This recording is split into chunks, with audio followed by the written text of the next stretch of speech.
Hello, welcome to day 3 of this 14-day piano challenge. We're going to just dive right in. As always, the workbook is available through the link in the description below. Make sure that you grab that, print it out, or put it on your iPad so that you can follow along. And let's get right to it. So again, we're sticking to the same structure. We're going to start with our C major improvisation. Today we have another variation on this theme, and today we're going to go a little bit faster because you're getting better at finding the notes on the piano, you're getting more comfortable finding your way around, learning new patterns. As always, I'm going to play through it 3 times. I'll say the notes the first time. I would encourage you to keep saying those, maybe just 1 or 2 more days. Make sure that you're really saying the notes, and by then you're going to have a really firm grasp on these topics. As always, I'm starting with my first finger in the right hand on C, 5th finger in the left hand on C as well. And today I want to invite you to use the pedal a little bit also. So if you want to try that out, pedal is something that we absolutely need to use when we're playing the piano. It's not something that you need to be scared of. It is another level, it is another challenge, but as long as you build it in from the early phases, it's nothing to be scared of. Just like rhythm, just like reading music, they're all things that we build on bit by bit. If you have 2 or 3 pedals on your piano, it's going to be the rightmost pedal. This is called the damper pedal. I have a whole tutorial on using the pedal and different techniques. You might not want to dive too much into that right now, I don't want you to get overwhelmed. That is a quite detailed tutorial, but know that that's there for more information, or if you're ever interested in a few specific details about the pedal, you can check that out. For starters, when you're doing these, I would change basically every time we change hand position, but don't stress too much over it either. Just get used to consciously depressing the pedal as you're playing, and you're going to be fine. The most important thing to keep in mind is that the heel really needs to stay on the floor. You don't want to be picking up your leg every time you change the pedal. You just leave your heel on the floor and just your tippy toes move up and down. Like I said, today we're going to go a bit faster, so I'll count us in case you want to play along. 1, 2, ready, go.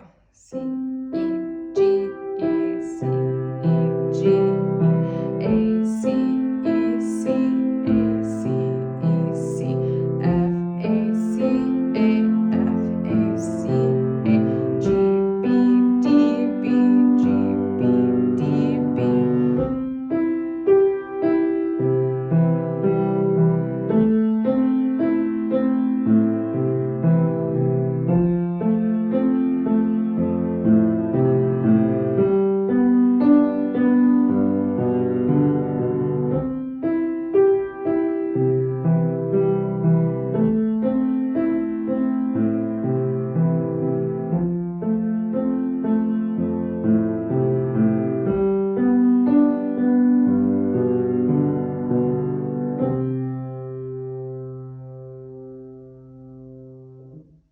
Then, as always, right after warming up, we want to be reviewing the keys on the piano. Today we have another new pattern. Today we're going to be incorporating some skips into these patterns, so that we're also starting to think about the connections between the different notes, and that it's not just always in a straight line stepping around.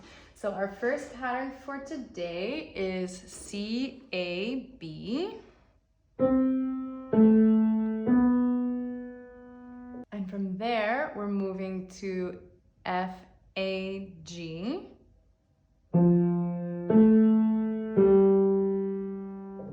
And D, C, E.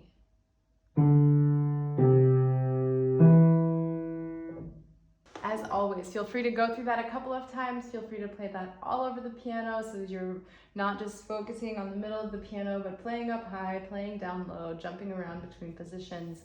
And then meet me back right here for our rhythm drills. Let's dive right into the rhythm drills. We're again working in 3/4 time. There's nothing terribly new here, so let's just dive right in. And today, I think let's try just counting everything with metric counting. So instead of doing 1, 2, 3, 1, 1, 1, let's just count 1, 2, 3, 1, 2, 3, 1, 2, 3.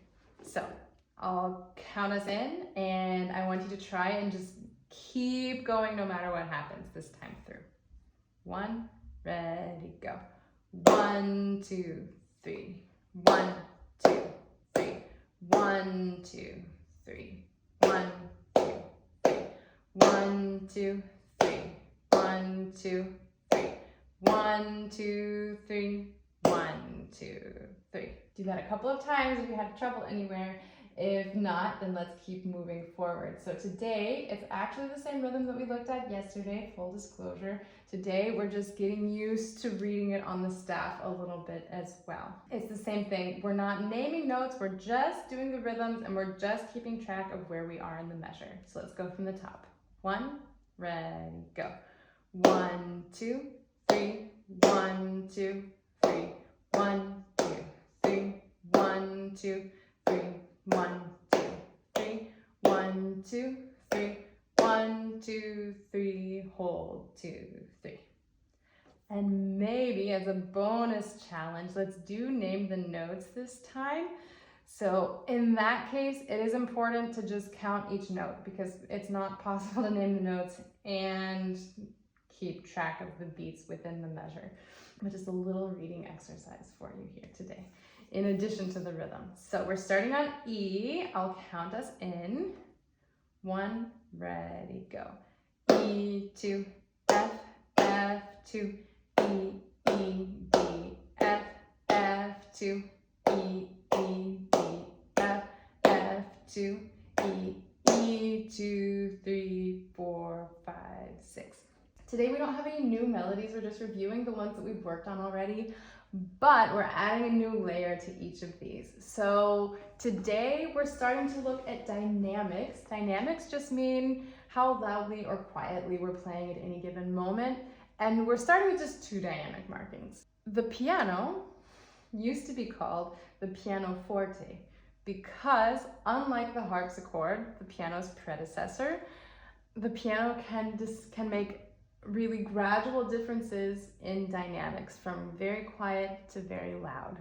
Pianoforte, because it can go from very quiet piano to very loud forte.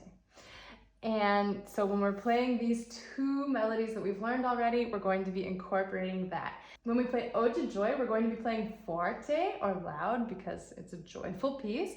And in order to create a louder or a quieter sound, it's not actually about hitting harder. It's not about using more tension when we play. That's not something that we want to be encouraging. The most important factor for creating different dynamic levels on the piano is how quickly we depress the key. So if you press a key very, very slowly, it comes out quietly. If we depress the key very quickly, it comes out loudly. And then everything in between.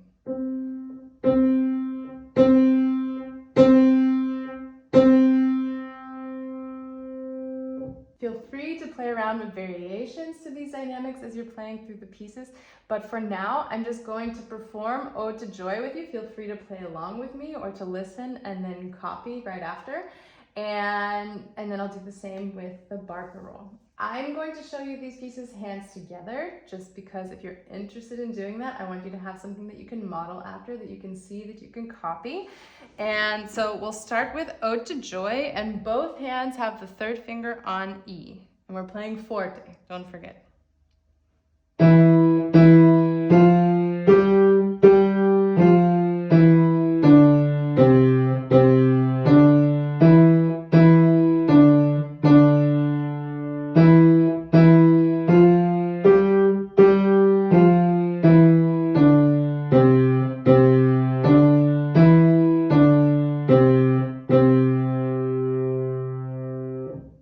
And then we have the Barcarolle. Today we're playing nice and piano, nice and gentle, because it's this nighttime gondola song. I'll count you in case you want to play along. 1, 2, 3, 1, ready, go.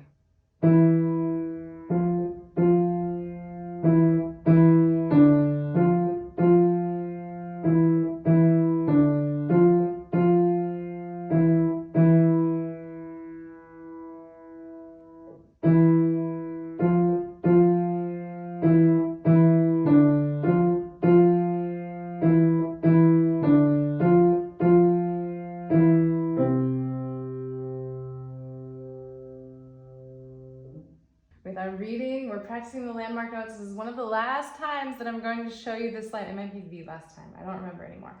But we won't see this form of the landmark notes anymore. I'm assuming that it's going well.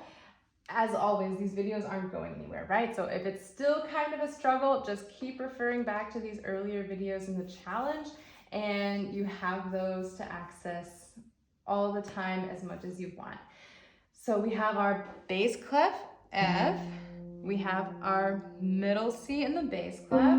We have our middle C in the treble clef, which is the same key, just a different hand, and G in the treble clef. As always, get used to seeing them without the colors. And now let's just do a quick quiz. So, middle C in the bass clef,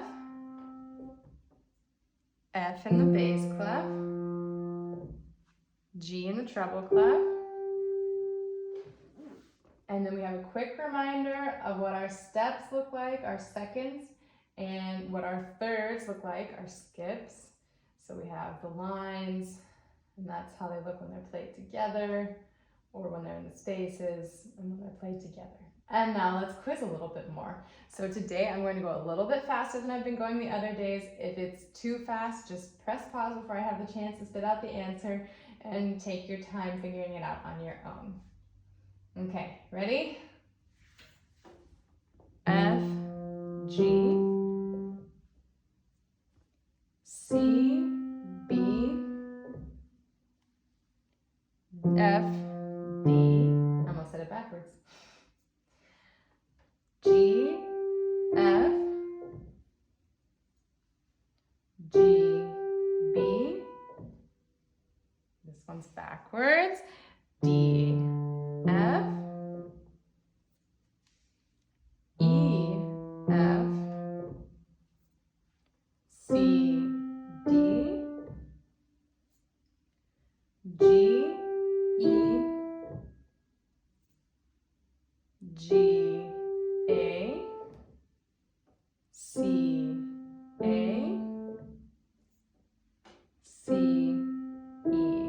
And actually, another really good exercise is, I'm going to back up to where that started. So you can absolutely say the names. You can also just practice identifying if it's a second or a third. So let's go through that one more time really quickly. We're not going to take much time for this. So here we have a second, second, third, second, third, third, second, second, third, second, third, second, third, third. That's also a really good exercise. I absolutely recommend doing that as well. If you're interested in flashcards, send me an email. My email is robin@pianowithrobin.com, Robin with a Y, and I can send you some flashcards to help you practice intervals. And the other thing that you can do with that is identifying the interval and if it's ascending or descending, so if it's going up or if it's going down. All very, very good exercises. Then to look at how that looks in a musical score, Ode to Joy, this is our score for Ode to Joy, and it starts on E, and you can see that everything is all seconds. There are no skips anywhere. The only exception is when we have repeated notes, but that's just a repeated note. It's not a second or a third. And then we have Barcarolle. We've taken a look at that before, that we have a few thirds mixed in with all of those seconds. Last but not least, we have Ode to Joy. Today, maybe try just taking a little bit, adding a little bit of pedal in as you go.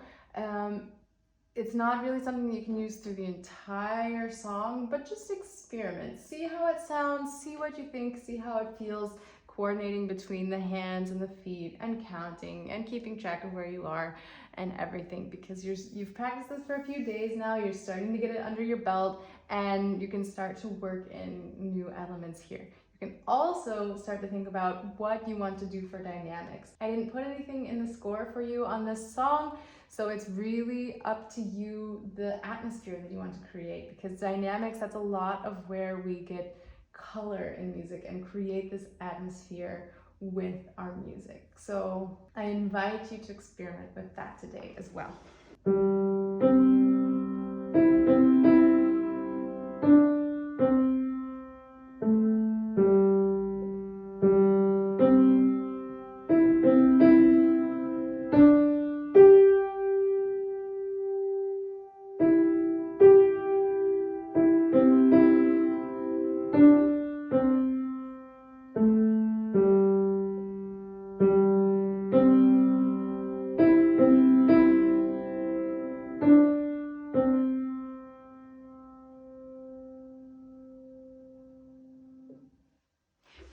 one thing to keep in mind when you're experimenting with pedal. Please feel free to experiment however you wish. One rule of thumb is that it doesn't sound very good when we have neighboring notes that we combine with the pedal. So do try to, whenever you notice that you're playing a stepping pattern, try to change or just leave the pedal out for that part, and you're going to get a cleaner sound. You can absolutely try it with the pedal just to see how it sounds, to see maybe you like it like that, maybe you enjoy that sound.